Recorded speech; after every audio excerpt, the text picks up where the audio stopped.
Well, big day for women's sports and pro basketball here in Portland. This is the logo for the city's new WNBA team. It was officially revealed earlier this morning, along with the team's name.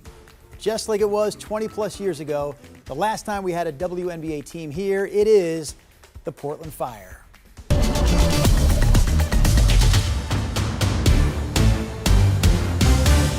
Thanks for joining us here at noon. I'm Drew Carney. We will have much more on the Portland Fire in just a few minutes, but our top story here at noon is the KGW weather impact alert that begins right now and lasts until 10 o'clock tomorrow night. Rod Hill is covering the forecast outside on the KGW weather deck. So Rod, yes, we've been saying that tomorrow could end up being the hottest day of the year so far, but we do have to get through today first. Yes, and you know, the reality is it's really comfortable outside. I mean, in a perfect world, we probably would have started the impact alert more like 4 o'clock this afternoon.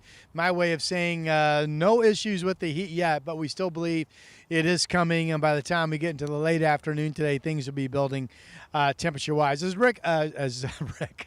Drew mentioned, I'm up here on the KGW weather deck brought to you by Rick's Custom Fencing and Decking. The weather advisory, the heat advisory from the National Weather Service, here's the map, hasn't changed. This is still up and down I-5, now in effect through tomorrow evening, as Drew mentioned, from Longview down through Eugene and in the gorge out through about Hood River. So we're still looking mainly at tomorrow in terms of concern.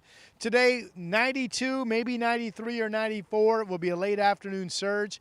Tomorrow, 100-degree temperature, still at least possible, although we're projecting most of the valley to stay in the upper 90s. So obviously, especially tomorrow, exhaustion, heat stroke, shade, water. You'll need to pay attention to whether you're getting exhausted or not. If you are, certainly hydration, getting out of the sun, and finding some cooling would be what you would want to do. Again, we don't think that's really a concern today, but tomorrow will be. So here's the Rose City camera showing the clear blue skies, and at noon, 76 degrees. I thought we might be as warm as 80.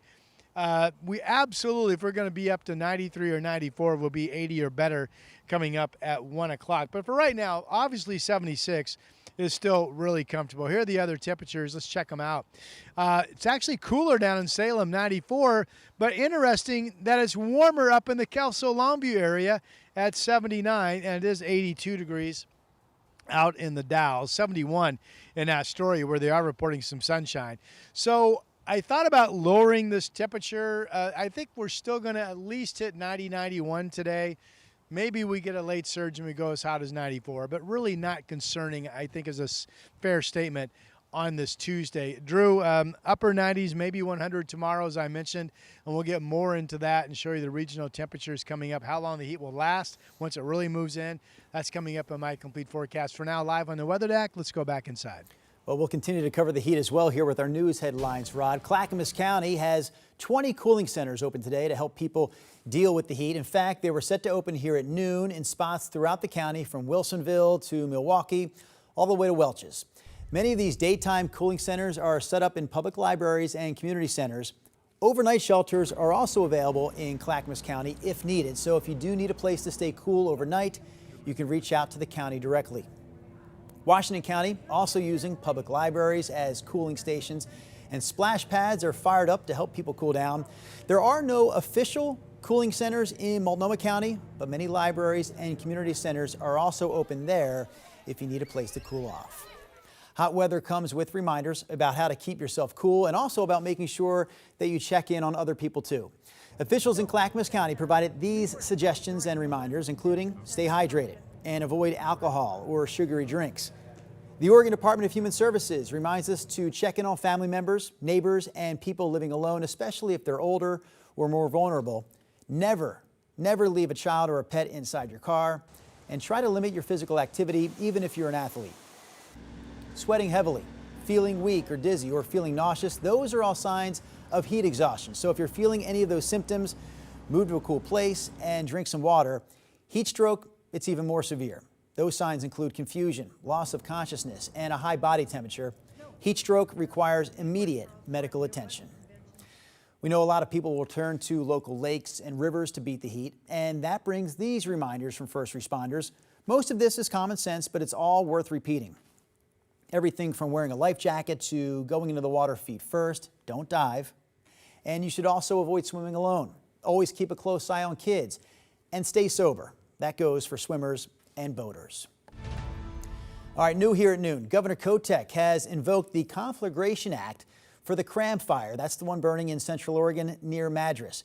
This fire exploded overnight to more than 28,000 acres. Firefighters say gusty winds pushed it to the south and to the east, and it's now the largest wildfire burning in the state. Level 3 go now evacuation orders are in place south of Antelope along Highway 293 and east from the Deschutes River and Highway 97 all the way to Wheeler County. Here's a live look this afternoon from the University of Oregon's wildfire camera. This is up on Grizzly Mountain. You can see some of the smoke right there. Some of that smoke rising on the left side of your screen, all from that fire that is still burning here this afternoon. And we know Governor Kotek also authorized more state resources to fight the Highland fire that's burning in Crook County, 2 miles south of Prineville. And FEMA freed up some federal money to help with this fight. The Highland fire has burned just over 700 acres and is 55% contained. Evacuation orders are still in place for this fire, but it doesn't appear that it's destroyed any structures. You can stay with us for the latest on all of these local wildfires and the hot temperatures today and tomorrow. We'll continue to cover these stories for you here on the air, online at KGW.com, and on our free streaming TV app, KGW+. This is where our story began, and now it's time to write the next chapter. This is Portland, and in 2026, this is the city that will bring the game back. Welcome to the Portland Fire. Reborn.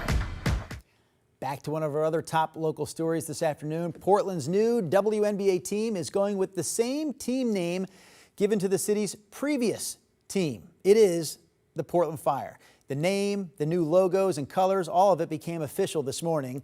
So now we want to know what you think. Do you like the name? Do you love the logo? Split decision? Did you have something better in mind? You can let us know by texting us at 503-226-5088. Again, our text line is right there on your screen. We'll continue to share viewer thoughts throughout the day. And the team also has this launch party set for this afternoon starting at 3 o'clock. This is happening at the Moda Center. We're going to stream the party live on KGW Plus with complete team coverage on our newscast later this afternoon and tonight. Well, after 40 days in solitary confinement, a judge ordered the release of the first asylum seeker arrested by ICE here in Portland. Lawyers say their transgender client was lawfully applying for asylum after fleeing Mexico to escape cartel violence. Here's KGW's Alma McCarty with the latest. Outside Portland's federal courthouse. Today was a hearing on our habeas petition on her behalf, alleging many due process violations. Attorneys celebrate another asylum seeker's release from ICE detention. The judge agreed that her rights had been violated by the government's conduct and ordered her release, so she should be coming home today. This latest case involving a 24-year-old transgender woman from Mexico, referred to in court documents as OJM. Jordan Cunnings, the legal director at Innovation Law Lab, says she's been in solitary confinement for more than 40 days for her own safety. She's a transgender woman, and this administration denies the existence of transgender people and would hold her with men otherwise. She was the first person in Portland, they say, targeted by ICE's immigration courthouse arrests. On June 2nd, she was deceived into accepting dismissal of her case before the Portland Immigration Court so that masked agents could arrest her immediately after and detain her in Tacoma. This team of lawyers also successfully fought for the release of 4 others, all arrested after immigration court hearings, all now back home with family. The administration is trying to maintain a reign of illegality, and judges are stepping in and affirming that we are all entitled to due process, all members of the Oregon community, including immigrants. Alma McCarty, KGW News.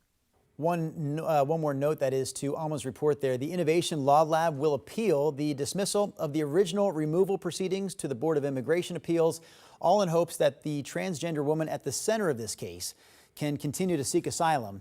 We also reached out to ICE about this case, but we haven't heard back yet. Well, with local berry season in full swing, some local farms have growing concerns about immigration enforcement. We spoke to the co-owner and president of Unger Farms in Cornelius, who says they were nervous that pickers might not show up this season, facing arrests. The farm says it depends on experienced pickers to harvest their berries. And they also say they have a strict visitation policy at the farm that requires visitors sign in at the farm's front office. Now, despite the concerns, the farm says workers have still been showing up because they need money for food and rent for their families. They still coming and not quite be so scared because we've been telling people, you know what, it's not going to happen here, but they're really aware and worried. We want to make sure that not anyone can just go and talk to our own employees and that it is a safe place for people to work. The Farm Workers Union says while local workers have been showing up, some pickers from out of state may not show up.